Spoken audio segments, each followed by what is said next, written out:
fjala është për ty Fatlion. Për rëndësinë që ka aksi i ri rrugor Shëngjin Velipoj do të bisedojmë me kryebashkiakun e Lezhës, Pjerin Ndreu. Përshëndetje fillimisht zot Ndreu, faleminderit që na pritet këtu. Përshëndetje, mirë se keni ardhur. Ne këtë ditë që është ditë e bukur për këtë zonë, për turizmin e kësaj zone, i cili me këtë rrugë merr një dimension të ri, edhe për sa i përket lehtësisë lëvizjes, sepse shkruajnë Velipoj shumë më shpejt se sa nga krau më tanë, por akseson të gjithë bregdetin e Shëngjinit, dhe nga ana tjetër është një ndër rrugët panoramike që të afron edhe mundësinë e ndalesës, pamjes e një pamje që është fantastike, edhe gjatë esës me makinë, shijon një ndër mrekullitë natyrore të Shqipërisë. Edhe në këtë pjesën e Shëngjinit, por edhe në pjesën e Velipojës ka pasur zhvillim deri në një pjesë caktuar, kishte mbjetur kjo pjesa e mesme, le të themi, pak më mrapa. Si besoni se do të ndikoj, ose cilat janë pritjet tuaja në raport me zhvillimin e kësaj zone pas krijimit të kësaj mundësie përmes ndërtimit të rrugës? Tash kjo zonë ka fillu duke u dizenju me studiet më të mira të arkitekturës në botë, në Europë.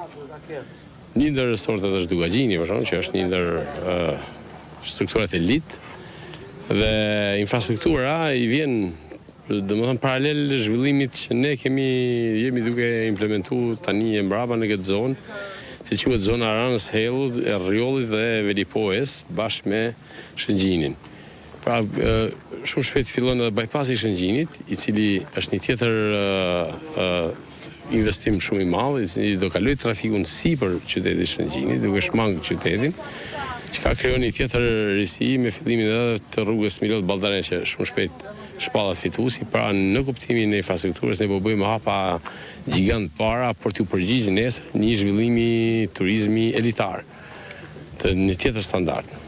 Cilat janë vlerësimet e juaja paraprake për ndikimin që do të kenë këto projekte që i përmendet? A ka vetëse interesim për të investuar këtë pjesë, a ka diçka që ka nisë?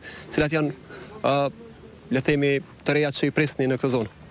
Ju thash, ka disa resorte që kanë fillu, janë dizenjuar nga studiet më të mira në Europë, është Dugagjini, janë 2-3 kompani të tjera që kanë fillu, Koni kompani, ka fillu Unique kompani, po bëhen disa projekte të tjera madhore të niveleve elitare. Unë mendoj se bashkë me infrastrukturën, kjo do jetë zona më elitare e Shqipërisë. Këtu do jemi, do ta shikojmë dhe bindemi për këtë, është në vëmendjen e qeverisë, në vëmendjen e pushtetit lokal. Kemi projekte, po diskutojmë dhe mendoj se jemi në rrugën e dur për ta futur më në fund turizmin në hullit e një zhvillimi të qëndrueshëm dhe afatgjatë. Për fund, cilat janë, le të themi kështu, specifikat e kësaj rruge, nëse marrim karakteristike, për shembull, sa është e gjatë, sa e shkurton rrugën, për shkak se e dim që e përmendët fare në fillim që për shku atje ishte rrugë goxha më gjatë.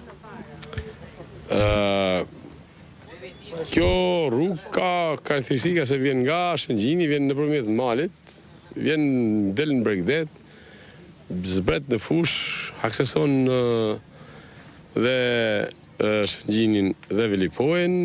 Mendohet që, jo mendohet, po aq për 14 minuta shkon në Velipojë, është një rrugë jashtëzakonisht e shpejtë. Pra edhe në kuptimin e shpejtësisë lëvizjes, turistët për shembull presim edhe urën në Malitzi, ne pastaj mund të presim turistë që vinë nga perëndimi, po që aksesojnë shumë shpejt. Ardhen deri në Shëngjin dhe dalin deri në Tiranë shumë më shpejt, pothuajse mund të kursejë mbi 45 minuta, rrugë që do vinte nga Muriqani për në Shëngjin. Pra, është një rrugë e cila ka afron gjithçka, dhe ne jemi veç se të gëzuar për këtë që ka ndodhur. Ju falenderoj shumë.